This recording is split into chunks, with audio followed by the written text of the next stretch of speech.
ハロー YouTube! はい、ということでですね、今日はですね、ダイアトニックコード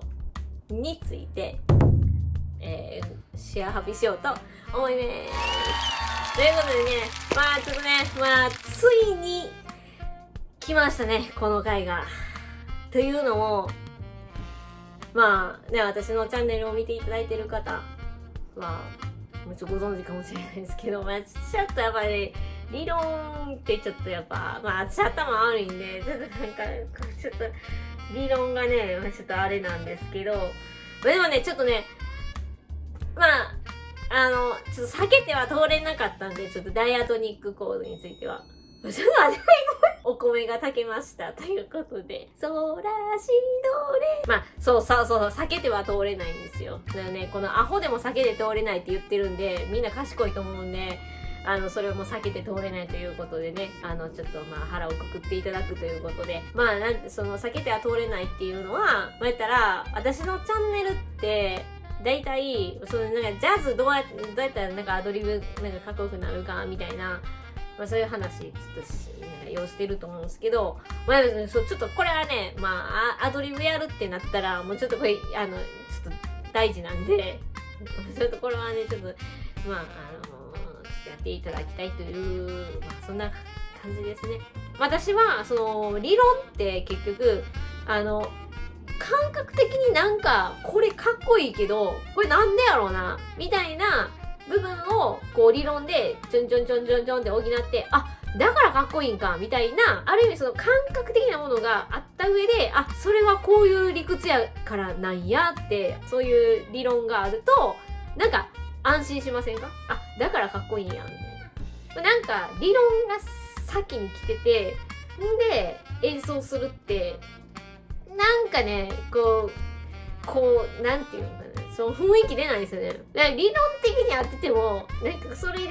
やっても、かっこよくないな、みたいな、そういうのがあったりするんで、それは難しいんですけど、そのバランスですよね。だからもうその、感覚で全部偏ってしまうと、ちょっと、心もとないし、もう理論でガチガチにやってしまうと、息苦しいし、みたいな、そういう感じなんで、それね、ちょっといい感じにバランス取っていただくということで、はい、ということで、早速ね、ちょっと、今回はね、ちょっとね、画面をね、ちょっと映してね、ちょっと、先生っぽく、先生っぽくっていうかね、説明する系 YouTuber っぽくね、ちょっとね、ちょっとやってみようと思うんで、はい。アンコンパニャメーだったはい。ということでね、ちょっとね、今回はこういうね、小窓からちょっと失礼いたしますけれども、ちょっと早速ね、ちょっと進めていきたいと、思います。ダイアトニックコードですね。まずちょっとこの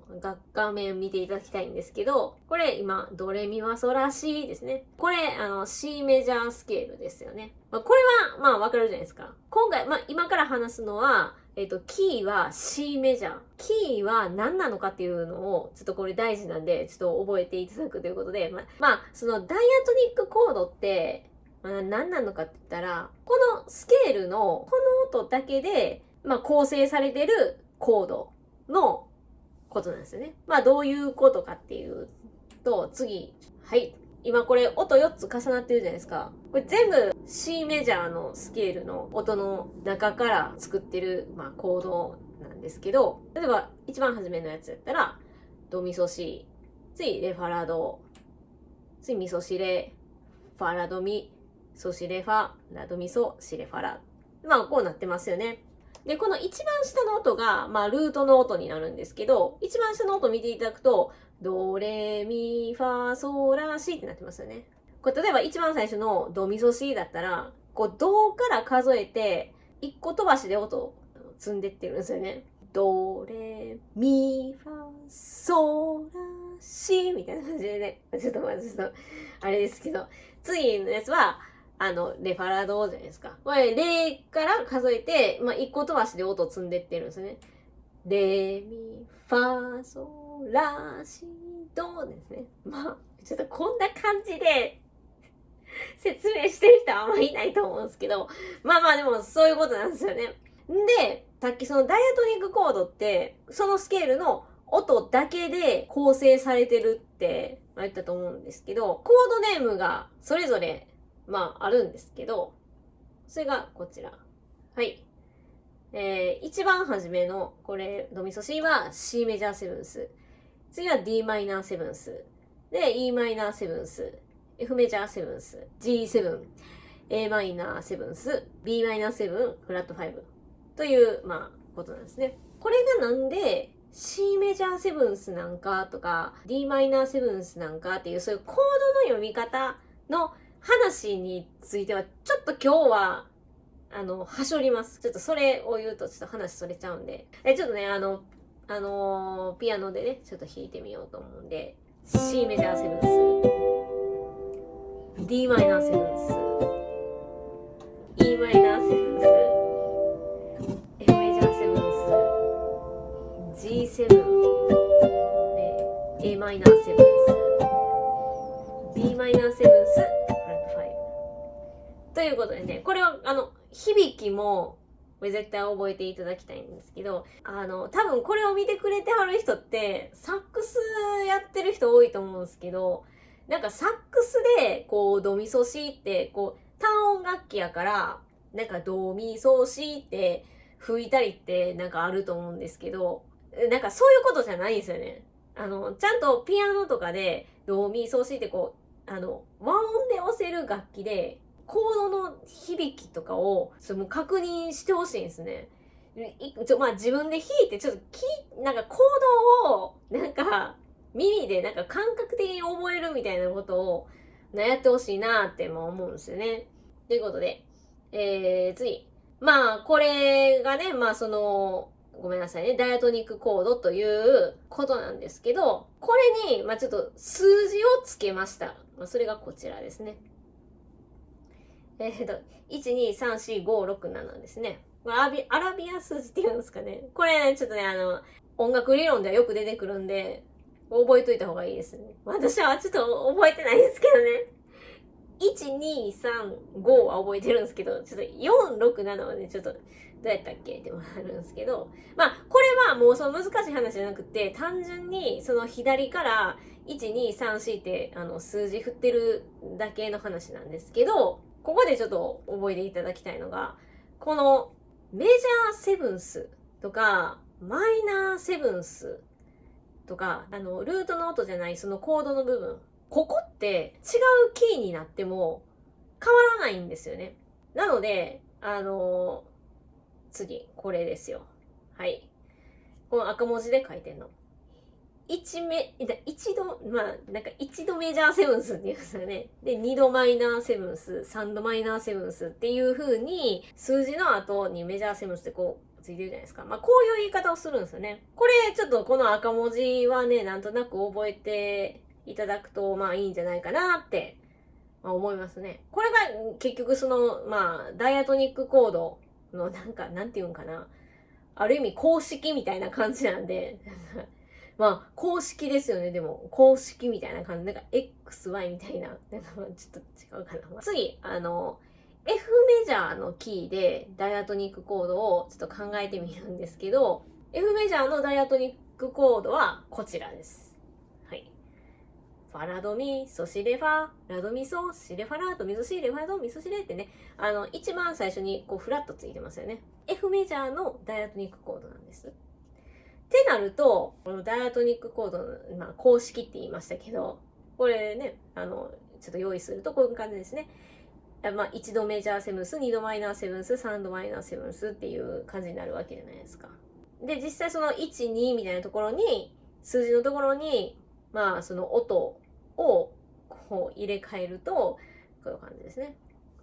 F メジャーセブンス、G マイナーセブンス、A マイナーセブンス、B フラットメジャーセブンスっていう感じに、なりますね。こういう感じで、他にメジャースケールって12種類あるじゃないですか。だから全部、考えてみはったらいいんちゃいますかね。とりあえずこの赤文字の1度メジャーセブンス、2度マイナーセブンスっていうのは、これ公式みたいな感じなんで、ちょっとね、ちょっと覚えていただくといいんじゃないかなという感じでございます。これでまあ説明終わりなんですけど、ちょっと補足っていうか応用というかを加えると、ちょっとこちら見ていただきたいんですけど、これさっき説明した、上は C メジャーのキーで、下は F メジャーのキーなんですけど、まあこっからちょっと若干応用なんですけど、C メジャーと F メジャーって、両方とも d マイナーありますよね。d マイナーセブンス。コードで言えば d マイナーセブンスってまあ一緒じゃないですか。でも、ダイアトニックコードの理屈で言えば違いますよね。だから、キーが C メジャーだったら、これ2度マイナーセブンスの d マイナーセブンスじゃないですか。でも、キーが F メジャーだったら、6度マイナーセブンスの d マイナーセブンスじゃないですか。だから、表示されてるコードって何度のコードなのかっていうのを、ここまでちゃんと把握しないといけないんですよね。だから、まあ、私、なんか、ずっと前に、コードトーンで、なんかアドリブするん、ちょっとディスってたじゃないですか。なんか覚えてますかね。もうほんま、ちょっと初々しいんですけど、まあ、なんか、そういう、ちょっとやっぱね、うまく伝えられなかった。私の中ではちょっと黒歴史っていうか、ちょっと恥ずかしい、まあ、あれなんですけど、でも、言ってる内容っていうか、その、思いっていうのは別に変わってなくて、コードトーンを把握してるだけでは意味がないんですよね。このキーに対して何度のコードなんかみたいなところまで把握しておかないと、これぶっちゃけあかんと思うんですよね。だから、まあ、さっきのね、まあこの d マイナーセブンスだったらっていう話しましたけど、じゃあその d マイナーセブンスってコードが出た時に、その曲自体が C メジャーのキーだったら、なんとなく C メジャースケールのスケールが使えるんだなとか、逆にその曲自体が F メジャーになったんだったら、F メジャーの、スケールが使えるのかなみたいな、そういう予想ができるじゃないですか。ここまで嗅ぎ取らないと意味がないし、やっぱコードトーンって、もちろん把握してる方がいいですよ。把握してないっていうよりは把握してる方がもちろんいいんですけど、なんか、そこが一番重要なんじゃないんですよね。その後で、じゃあそれは何のキーなんかっていうのとか、そこまでちょっと読み取らないと、あかんやろなって、思いますね。はい、という、そんな感じでございました。はい、ということでですね。どうですかね。難しいですかね。でもね、ダイアトニックコードは、これ知っといた方がいいと思うんですよね。なんか他にも、なんかすごい難しいこと言うじゃないですか。ちょっとなんかパッと思い浮かばないですけど。それは、どうかな。ちょっと重要かどうかわかんないですけど、ちょっとここだけ、このダイアトニックコードだけは、やっぱ押さえといた方がいいと思うんですよね。私の、チャンネルは、結構ね、アドリブどうしたらいいのみたいな話が多かったりするんで、それにね、やっぱ大いに役立つし、メロディーを吹くときとかでも、もちろん役に立つし、なんか、とにかく大事っていうことですね。あとは、なんか、鍵盤とかで、なんか、コードを押さえて、耳で聞いて、こういう響きするんだなっていう、この耳で感覚的に覚えていくっていうのも、これ絶対必要なんですよね。単にその、座学だけやったら、これ絶対ダメなんですよ。音楽ってそうなんですよ。もうちょっと、これ申し訳ないんですけど、やっぱ数学とかだと違うんで、もうちょっと音楽って、芸術じゃないですか。感覚みたいなところも、これ絶対いるんですよね。こういう超音っていうか、こういう響きなんだな、みたいな、こういう響きって説明できないし、私、こんな響きするじゃんって言ったところで、なんか、それが的確かどうかもわかんないし、っていうことなんで、ちょっとね、聞いて覚えていくっていうのが大事なんでね。大体曲ってもうダイアトニックコードでできてたりするんですよね。もうちょっとこれすごい乱暴な言い方なんですけど、特にポップスとかそうやったりするし、ジャズはそのダイアトニックコードだけで構成されてるとは若干言い難い曲も結構あるんですけど、まあでも応用やったりするんで、ダイアトニックコードの考えに基づいたっていうか、なんか応用やったりするんで、まあ絶対ちょっと、抑えておいてほしいですね。ということで、まあちょっと頑張ってみてください。はい。じゃあ今日はこれで終わりです。この動画が面白い、役に立ったと思っていただいた方は、高評価を。チャンネル登録もよろしくね。ボイボー。